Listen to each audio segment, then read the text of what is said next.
Olá, recebi uma interessante pergunta por e-mail, cuja resposta gostaria de compartilhar com os senhores. A pergunta é: qual a diferença entre a contravenção penal do artigo 66, inciso 1º, e o crime de codescendência criminosa?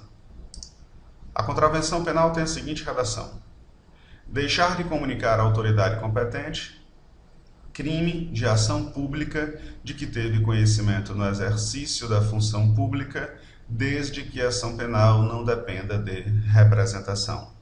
Ao passo em que o crime de condescendência criminosa tem a seguinte redação: deixar o funcionário, por indulgência, de responsabilizar subordinado que cometeu infração no exercício do cargo ou, quando lhe falte competência, não levar o fato ao conhecimento da autoridade competente. Observe que, em ambos os casos, tanto na contravenção quanto no crime, trata-se de infração praticada por funcionário público. Então eu tenho uma contravenção penal própria, eu tenho um crime próprio porque exige um funcionário público, e em ambas as hipóteses os senhores estão diante de infrações omissivas. Então pune-se o sujeito por não ter feito aquilo que a lei obrigava que ele fizesse. Então o ponto matriz é: qual é a diferença então? Bom, a gente pode tratar a diferença da seguinte forma: de um lado nós temos o crime do artigo 320 do Código Penal, do outro lado nós temos a contravenção penal, Lei de Contravenções Penais, do artigo 66, inciso 1º. Vamos fazer uma tabela da seguinte forma: o elemento subjetivo e o sujeito ativo. O elemento subjetivo do delito de condescendência criminosa é o dolo de beneficiar subordinado. Trata-se, portanto, de um dolo, ao passo em que a contravenção penal do artigo 66, inciso 1º, tem dolo geral, dolo genérico.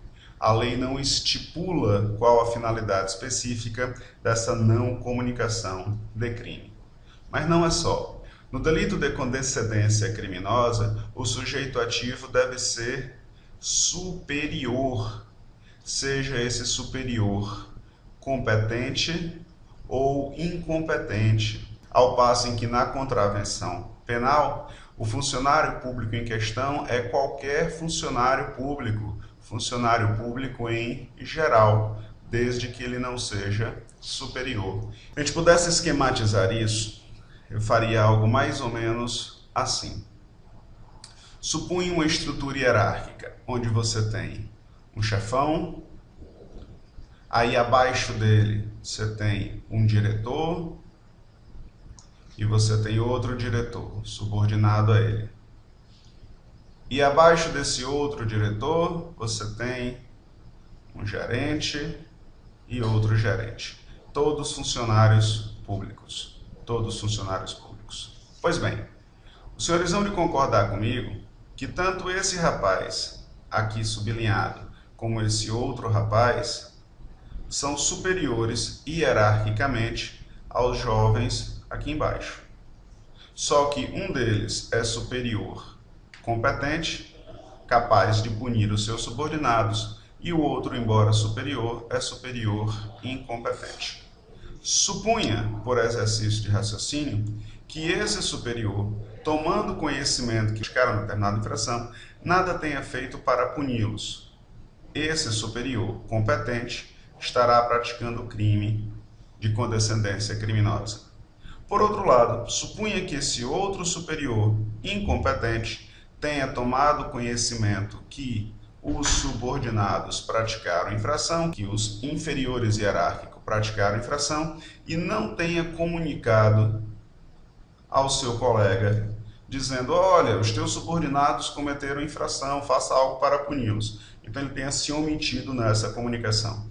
Ele também estará praticando o crime de condescendência criminosa. Por fim, por exercício de raciocínio, supõe que esse jovem aqui tenha praticado um crime. E que o rapaz ao lado seja inocente. Ele deveria comunicar o fato ao superior hierárquico para que o superior hierárquico punisse. A partir do momento em que ele não comunica, ele pratica a contravenção penal, Lei de Contravenções Penais, do artigo 66, inciso 1º. Bom, é isso. Espero ter esclarecido a dúvida e até a próxima. Um abraço.